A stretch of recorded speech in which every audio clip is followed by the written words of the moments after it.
सब श्री रामचंद्र जी के पर्वत और वन को देखते जा रहे हैं, जहाँ सभी सुख है और सभी दुखों का अभाव है। झरने अमृत के समान जल झरते हैं और 3 प्रकार की हवा तीनों प्रकार के आध्यात्मिक, आधि भौतिक, आधि दैविक तापों को हर लेती है।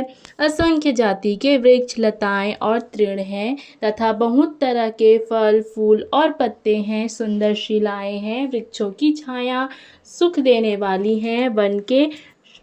वन की शोभा किससे वर्णन की जा सकती है। तालाबों में कमल खिल रहे हैं, जल के पक्षी कूज रहे हैं, भौरे गुंजार कर रहे हैं और बहुत रंगों के पक्षी और पशु वन में वैर रहित होकर विहार कर रहे हैं। कोल, किरात और भील आदि वन के रहने वाले लोग पवित्र, सुंदर एवं अमृत के समान स्वादिष्ट मधु को सुंदर दोने बनाकर और उनमें भर भर कर तथा कंद, फल और अंकर आदि की जुड़ियों को सबको विनय और प्रणाम करके उन चीज़ों के अलग अलग स्वाद, भेद, गुण और नाम बता कर देते हैं। लोग उनका बहुत दाम देते हैं पर वे नहीं लेते और लौटा देने में श्री राम जी की दुहाई देते हैं।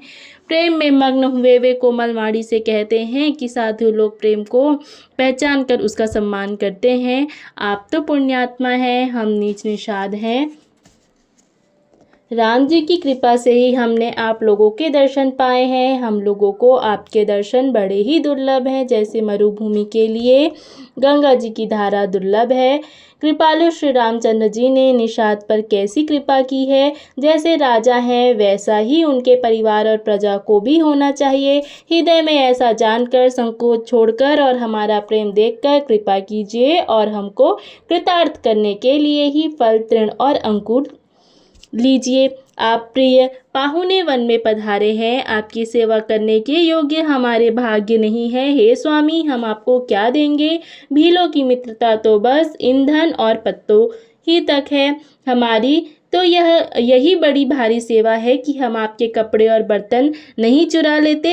हम लोग जड़ जीव हैं, जीवों की हिंसा करने वाले, कुटिल, कुचाली, कुबुद्धि और कुजाती हैं। हमारे दिन रात पाप करते ही बीतते हैं, तो भी ना तो हमारी कमर में कपड़ा है और ना पेट ही भरते हैं। हम में स्वप्न में कभी धर्म बुद्धि कैसी।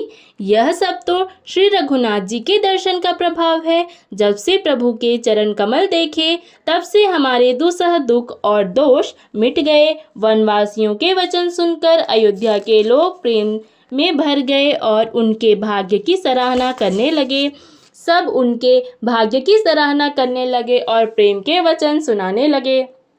उन लोगों के बोलने और मिलने का ढंग तथा श्री सीताराम जी के चरणों में उनका प्रेम देखकर सब सुख पा रहे हैं। उन कोल भीलों की वाणी सुनकर सभी नर नारी अपने प्रेम का निरादर करते हैं, अर्थात उसे धिक्कार देते हैं। तुलसीदास जी कहते हैं कि यह रघुवंश मणि श्री रामचंद्र जी की कृपा है कि लोहा नौका को अपने ऊपर लेकर तैर गया।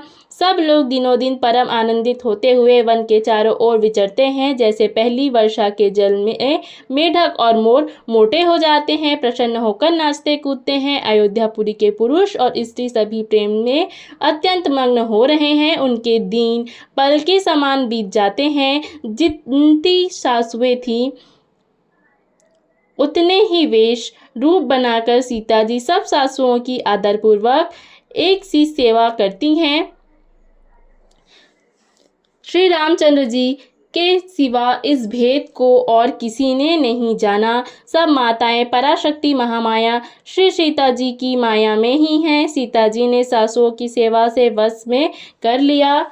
उन्होंने सुख पाकर सीख और आशीर्वाद दिए। सीता जी समेत दोनों भाइयों श्री राम लक्ष्मण को सरल स्वभाव देखकर कुटिल रानी कैकई भरपेट पछताई। वह पृथ्वी तथा यमराज से याचना करती है, किंतु धरती बीच अर्थात फट कर समा जाने के लिए रास्ता नहीं देती और विधाता मौत नहीं देता।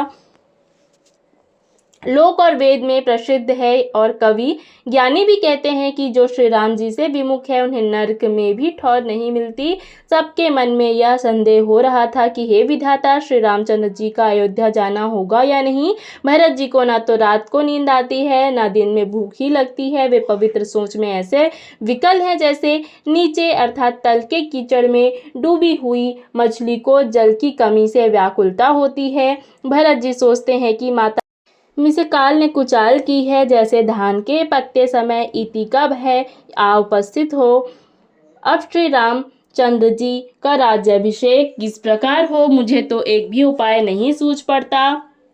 गुरु जी की आज्ञा मानकर तो श्री राम जी अवश्य अयोध्या को लौट चलेंगे, परंतु मुनि वशिष्ठ जी तो श्री रामचंद्र जी की रुचि जानकर ही कुछ कहेंगे। माता कौशल्या जी के कहने से भी रघुनाथ जी लौट सकते हैं, पर भला श्री राम जी को जन्म देने वाली माता क्या कभी हट करेंगी। मुझ सेवक की तो बात ही कितनी है, उसमें भी समय खराब है, अर्थात मेरे दिन अच्छे नहीं हैं और विधाता प्रतिकूल है। यदि मैं हट करता हूँ तो यह घोर कुकर्म अर्थात अधर्म होगा, क्योंकि सेवक का धर्म शिव जी के पर्वत कैलाश से भी भारी है। एक भी युक्ति भरत जी के मन में ना ठहरी। सोचते ही सोचते रात गुजर गई। भरत जी प्रातःकाल स्नान करके और प्रभु श्री रामचंद्र जी को सिर झुकाकर बैठे ही थे कि ऋषि वशिष्ठ जी ने उनको बुलावा भेजा। भरत जी गुरु के चरण कमलों में प्रणाम करके आज्ञा पाकर बैठ गए। उसी समय ब्राह्मण, महाजन, मंत्री आदि सभी सभासद आकर जुट गए। श्रेष्ठ मुनि वशिष्ठ जी समयोचित वचन बोले, हे सभासदों, हे सुजान भरत, सुनो। सूर्यकुल के सूर्य महाराज श्री रामचंद्र जी धर्म धुरंधर और स्वतंत्र भगवान हैं। वे सत्य प्रतिज्ञ हैं और वेद भी की मर्यादा के रक्षक हैं। श्री राम जी का अवतार ही जगत के कल्याण के लिए हुआ है। वे गुरु, पिता और माता के वचनों के अनुसार चलने वाले हैं। दुष्टों के दल का नाश करने वाले और देवताओं के हितकारी हैं। नीति, प्रेम, परमार्थ और स्वार्थ को श्री राम जी के समान यथार्थ तत्व से कोई नहीं जानता।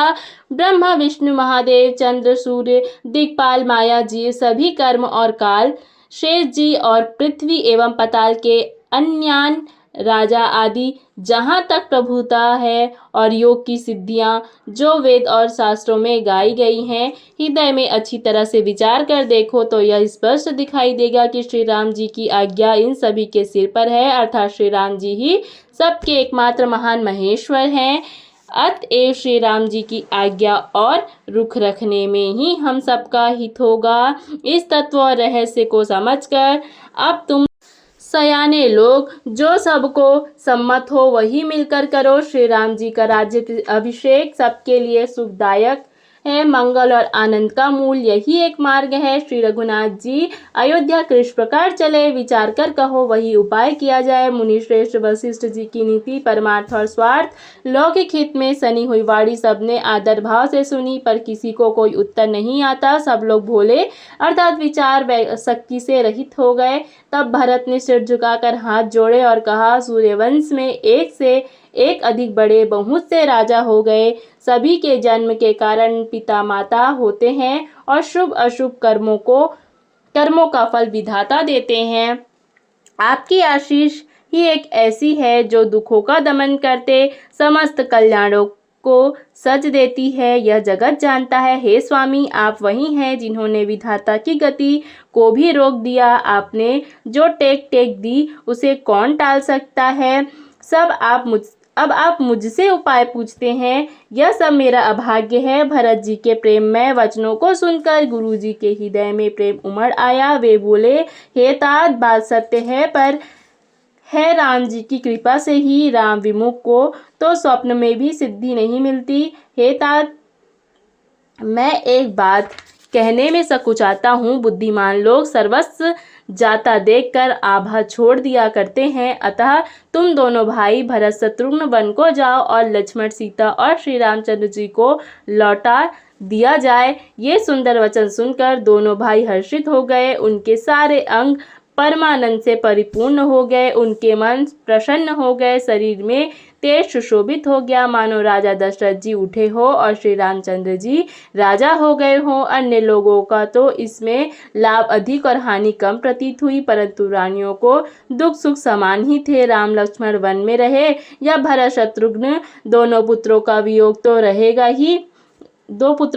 तो रहेगा ही, यह समझकर वे सब रोने लगी। भरत जी कहने लगे, मुनि ने जो कहा वह करने से जगत भर के जीवों को उनकी इच्छित वस्तु फल देने का फल होगा। 14 वर्ष की कोई अवधि नहीं, मैं जन्म भर वन में वास करूंगा, मेरे लिए इससे बढ़कर और कोई सुख नहीं है। श्री रामचंद्र जी और सीता जी हृदय की जानने वाले हैं और आप सर्वज्ञ तथा सुजान हैं। यदि आप यह सत्य कह रहे हैं तो हे नाथ, अपने वचनों को प्रणाम कीजिए।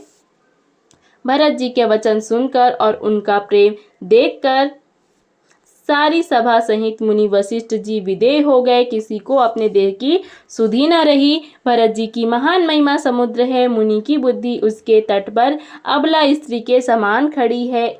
वह उस समुद्र के पार जाना चाहती है, इसके लिए उसने हृदय में उपाय भी ढूंढे, पर उसे पार करने का साधन नाव, जहाज या बेड़ा कुछ भी नहीं पाती। भरत जी की प्रशंसा और कौन करेगा। तलैया की सीपी में भी कहीं समुद्र समा सकता है। मुनि वशिष्ठ जी के अंतरात्मा को भरत जी बहुत अच्छे लगे और वे समाज सहित श्री राम जी के पास आए। प्रभु श्री रामचंद्र जी ने प्रणाम कर उत्तम आसन दिया। सब लोग मुनि की आज्ञा सुनकर बैठ गए।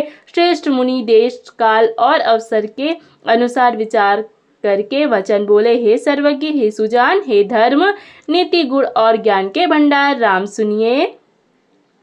आप सबके हृदय के भीतर बसते हैं और सबके भले बुरे भाव को जानते हैं। जिसमें पूर्ववासियों का, माताओं का और भरत का हित हो, वही उपाय बतलाइए।